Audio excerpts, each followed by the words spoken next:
All right, ladies and gentlemen, we're moving on here in Unit 3. We're still looking at land-based empires. We've already looked at European land-based empires. We looked at a place like Spain with Isabella and Ferdinand, and we saw how they used religion in order to solidify and centralize their rule to grow their land empire. We also saw the gunpowder empires, the Ottomans, the Safavids, and the Mughals, and saw the different methods they used in order to centralize their rule and expand their empire. Today, we're going further to the east. We are looking at what's going on in China. We'll actually be going over two Chinese dynasties here, the Ming and the Qing. That's how you pronounce this word with the Q right here. You pronounce it as Qing. Remember, we're in the years 1450 to 1750. Let's go ahead and begin.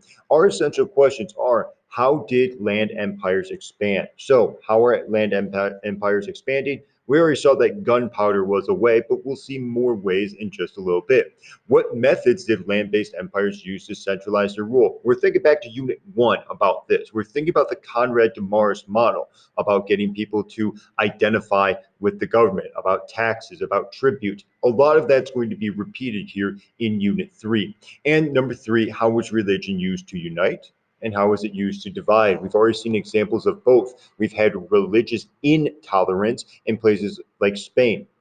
We've had religious tolerance in places like the Ottoman Empire and even the Mughal dynasty or the Mughal Empire as well. And then we actually saw that the Mughal Empire switched over to religious intolerance. So we've seen different examples of tolerance and intolerance. It's up to us to figure out and decide how religion was used to unite, and how it was used to divide. Today we'll be hippoing a primary source. When I say today, I actually mean in our synchronous session. That's a misspeak on my part there. We'll be hippoing that primary source on Qing China because we still want to practice hippoing and looking at primary sources in order to expand our knowledge about this particular time period. Let's go ahead and get to our first part here. So the Ming Dynasty is where we're going to begin, and they are going to be around from 1368 to 1644. Now, first thing they're going to do is overthrow the Mongol rulers. China has only been ruled by a foreign population two times. One of them was the Yuan dynasty, and we'll go over the second one a little bit later today.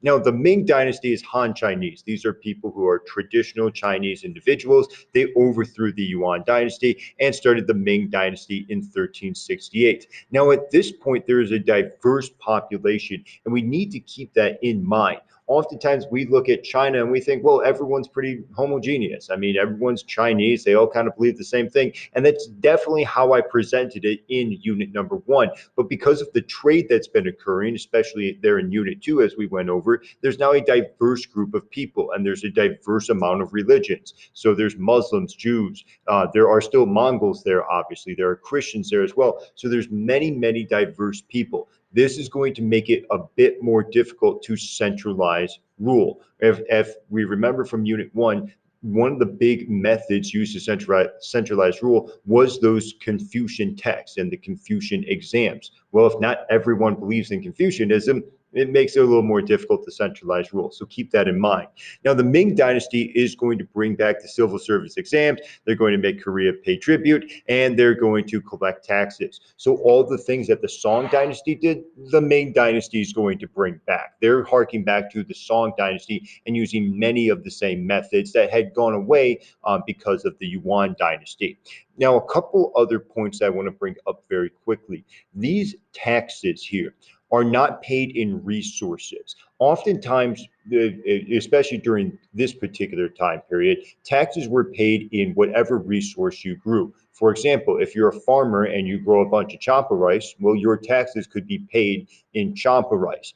But the Ming Dynasty wants the economy to grow, and so they're going to use silver in order to help the economy. If you're a farmer, you have to sell your champa rice and get silver in order to pay taxes. Very similar to what we do today with taxes as well. And we'll be talking about those taxes and silver here in this lesson, and then we'll actually bring it up again in Unit 4. Now, this picture here is the Forbidden City. This is where the emperors lived here, and it's still there today. You can still actually see the Forbidden City as well. This is another piece of architecture that is used in order to inspire awe and wonder and centralized rule. So keep that in mind there, because all of these land empires are using architecture to inspire awe and centralize their rule. Let's go ahead and move on. Here's the Ming dynasty. So this is modern day China. This little dotted outline here. That's where China is. Here's the Ming dynasty here. That's how big they are. We're going to see eventually under the Qing dynasty, they are going to spread all the way out to pretty much what is modern China. Zheng He, we've already talked about Zheng He before. He was very similar to Marco Polo. I guess that's a very Eurocentric view there, the Chinese Marco Polo. And maybe I'll go in there and fix that a little bit later. But he traveled around the Indian Ocean, so places like Indonesia, India, Arabia, Africa. And what he's doing is he's trading with other nations, and that's great. That produces wealth, but he's also showing off the power of the Ming Dynasty. He has 200 ships and about 27 or 28,000 men with him. And these ships aren't just like little tiny ships. These are massive ships. I mean, these are just huge. These would inspire awe. I mean, if he took those ships over here to the Swahili coast, people on the Swahili coast would look there and then say, wow, I mean, whoever, that is, he must be powerful. And that was kind of the whole point of the ships, is to show off the power of the Ming Dynasty. And there's other countries that do so as well. We're going to see later that in the United States, Theodore Roosevelt is going to have a fleet of ships sail across the world just to promote and show how great and powerful the United States was during that time period. But the point that I want to bring up is that his missions were stopped.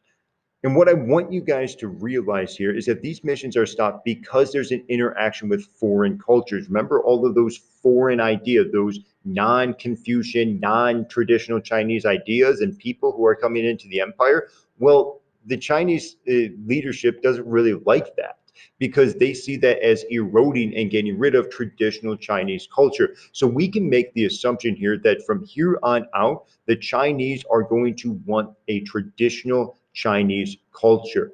And other people, other foreigners to China, want to open up China for trade in order to make wealth and in order to bring in their own culture and their own ideas. We're going to see this idea come up time and time again now in Unit 5 and in Unit 6 as well. So know that China wants to be very, very traditional. Everyone else wants to open up China for trade, and that brings in different cultures along with that trade. Let's talk about this traditional Ming Chinese culture here. It was disrupted by the foreign rule of the Yuan dynasty, and we've already seen that the plague is obviously going to reduce the population there. In response to all this, they wanted to get rid of all foreign rulers. So they wanted to get rid of anyone who really wasn't ethnically Chinese. So if there were Mongol names, Mongol dress, now they're gone. And as I said, they wanted to bring back the Song dynasty, as we've already seen with the Confucian learning and the civil service exam, and then continuing to have that highly centralized government, and then trade the porcelain and silk that they were very much known for. Let's talk about the industry and the decline here. It's at this point in society where people start to move to urban areas. Most people still are engaged in an agricultural society where there are farmers and they're growing their own food. And usually they're just growing it for themselves. We do get some commercial farming where you're growing food and selling it to other people. But we do start to get people moving to urban areas, which is the beginning of a process that we are still going through today. We're seeing that more and more people are working on things that aren't necessarily agriculture, like they're making silk, or they're in mining, or they're merchants and engaging in trade. All of those are more urban jobs as opposed to agricultural jobs. As I've said, the peasants had to pay their taxes in silver, so you actually had to sell your goods in order to pay taxes. The issue here, and there's a lot of issues, and we'll go over those more in unit 4, but the main one here is that these taxes were used to support the wealthy. There's these wealthy individuals who got tax breaks and were given tax money because they were wealthy individuals, and they kind of controlled the system a little bit. This is like the opposite of Robin Hood. Like Robin Hood steals from the rich and gives to the poor. This is taxing the poor in order to give to the rich. And it's a really good thing that the United States doesn't do that today. They definitely don't raise taxes on the poor and give tax breaks to really, really rich people. Anyway, there's also corruption in the whole system here, as you can imagine, and there's trouble defending large borders because the empire has expanded so much. Alarm bells should be going off in your head because that is Conrad DeMar's model part 4: overtaxation, overexpansion leads to the decline and the eventual collapse. And that is how you get the Qing dynasty. Now, the Qing dynasty is going to take rule in 1644, and then we're actually going to not talk about China too much until Unit 6, just because the Qing dynasty is going to rule all the way up until almost World War One, and then we'll actually see the switch over to communism, and we'll talk about that when we get to Unit 6 and Unit 7, which is still a long way away from right now. Now, we've already seen that the Ming dynasty was in decline because of overexpansion and overtaxation. So this is the second time in China's history that they are going to be ruled by people who are not ethnically Chinese. This time they're ruled by people who are ethnically Manchu, who are from north of the Great Wall. So up here, north of the Great Wall. They're going to move in. They see that there's the collapse of the Ming dynasty, and they come in and they take power. Now, this is an important point here. We've seen examples of empires or of conquerors using the society and culture of the conquered. We saw that with the Mongol Empire and the Ilkhanate, where they used the Muslim faith of the people who were already there in order to rule. It's the same thing the Qing are going to do. They're going to keep the bureaucracy, and they're going to keep the civil service exam. So they're going to keep much of the same culture that was already there, but they're just going to use it for their advantage. Now, they're going to be tolerant of all of these societies, the Mongols, the Muslims, the people in Tibet as well, but there definitely still is a separation. I mean, in the highest levels of bureaucracy, the Manchu can work there, and they're going to prevent the traditional Han Chinese from working in the highest levels of bureaucracy. Very similar to what the Yuan dynasty did, where Mongols were given preferential treatment. And actually, that is seen most evidently right here in this particular image. So I know it's a little weird that I'm talking about Chinese haircuts in a history class, but I think it does make a good point. Now, before the Ming dynasty, so pretty much for a majority of China's history, there was all about this hairstyle right here, which is very long, and it's bound. It's put up there in the bun like that. I definitely don't have enough hair to do that. Kind of jealous there that those guys can have the long hair like that. I don't, and I'm never going to have it, but that's okay. The reason for this is because of the ideas of Confucian filial piety. It was under Confucius beliefs.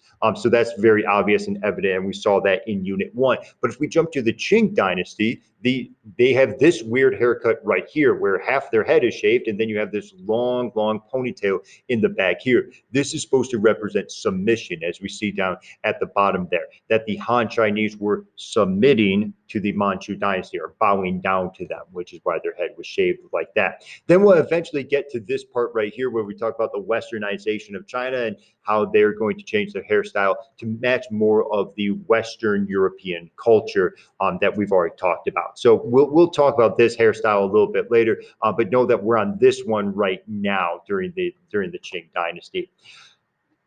In addition to using architecture and in addition to using taxes and tribute, there's other ways in order to get people on your side. Not only can you get people to identify with the state, but you can get yourself to try to identify with the people. Essentially, to put this in more of a layman's and easier to understand term, you just want the people to know that you're just like them. That's what Emperor Kangxi is doing right here. Now, he's Manchu. He's ethnically different than most of the Han Chinese people that he happens to rule over. He wants to let them know that I am just like you. And so he has this art commission where he is sitting in front of a Confucian text. That way he appears more, quote unquote, Chinese. Politicians still do this today. And to pick on just a couple politicians very quickly, I'll pick on the right and the left. That way I am fair in my criticism of our political world. So Donald Trump does this often, where he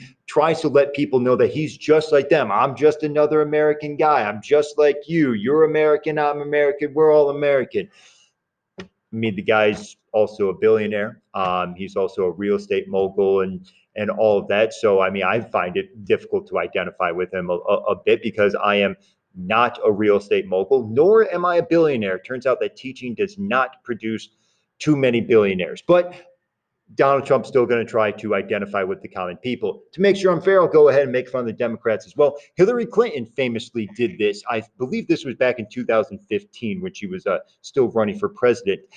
If you don't remember the summer of 2015, it was actually a really good summer. Pokemon Go had just come out. And if you don't remember Pokemon Go was when you had this thing on your phone where you could go and you could catch Pokemon. So you would go out into the world. People would actually go outside, which is like a new thing for us. We would actually go outside. We would interact with other people, and we would look at our phones and like try to catch Pokemon because you find Pokemon in the wild there. It was actually, and this is true, it was the closest we've ever gotten to achieving world peace. That was it. That was like peak humanity right there. That was the closest we've ever been because people went outside and just caught Pokemon instead of fighting with one another and yelling about politics all the time. Let's get back to the story here. So Hillary Clinton is at this debate, or at this, I guess it's not a debate, it's this convention where she is trying to promote herself in order to be president. And she wants people to go to the polls in order to vote. And so she says to the people, I've heard about this Pokemon Go. Well, I want people to Pokemon go to the polls. And people kind of rolled their eyes because this was a 70-year-old woman who clearly had never played Pokemon in her life, trying to identify with young college kids who were playing Pokemon Go. So had to make fun of both sides there, but politicians do it all the time. They try to identify with the people as much as possible by saying, look at me, I'm just like you. And that's, what we see in the modern day. It's been going on for ever since there was politics. Let's go ahead and move on. In addition to the artwork that's there, we also have tax collection systems. So this is the Qian Long right here. That's his name. That's how you pronounce that. He is going to take this area and he's going to incorporate Muslims of Central Asia. Remember, you have the Turkic people in Central Asia. Those are people who, some people went to the West and became like the Seljuk Turks and eventually started the Ottoman Empire. You have some who kind of stayed in Central Asia. And if you look at this map here, you can see the Qing dynasty has greatly expanded compared to the Ming dynasty. So we're talking about this area right here. Now, the people in that area are called Uyghurs. That's actually how you pronounce that word. I know it's not spelled how you think it would be pronounced, but that's how it's pronounced. It's pronounced the Uyghurs. And it looks like the closed captioning actually got it correct. Good job, Google. If I were an NBA player or if I were an employee of Disney, I wouldn't be allowed to talk about these things. But I'm just a teacher, and so I can. This is actually highly controversial, even today. What we see in China's society today is that they want to incorporate these Muslim Uyghurs into their society. And when I say incorporate, I mean they want the Uyghur society to give up their old ways, give up the Muslim faith, and learn the ways of the Communist Chinese Party that happens to be in rule or in charge right now. The reason this is incredibly controversial is because many of these Uyghurs are being put into concentration camps where they are being taught or really being physically forced to give up their culture in order to submit to the dominant Chinese culture here in the year 2020. So this is still highly controversial. It comes up in the news every few years that these Uyghur populations are being spied on by the Communist Party, that they're being put into concentration camps. And there's certain groups of people who make a lot of money with their trade connections with China who don't want to talk about it. I'll leave it at that because this will be on YouTube and I'm really trying not to lose my job. In addition to taking over this Muslim rule and in the modern day forcing those Muslims, this Uyghur population, to actually submit to the Chinese rule. There's also the tax collection. So once again, instead of demanding produce, they're going to require money, forcing the peasants to actually sell the produce, which is sometimes a good thing because that encourages more trade and therefore grows the economy. Last thing we need to talk about is women in Qing society.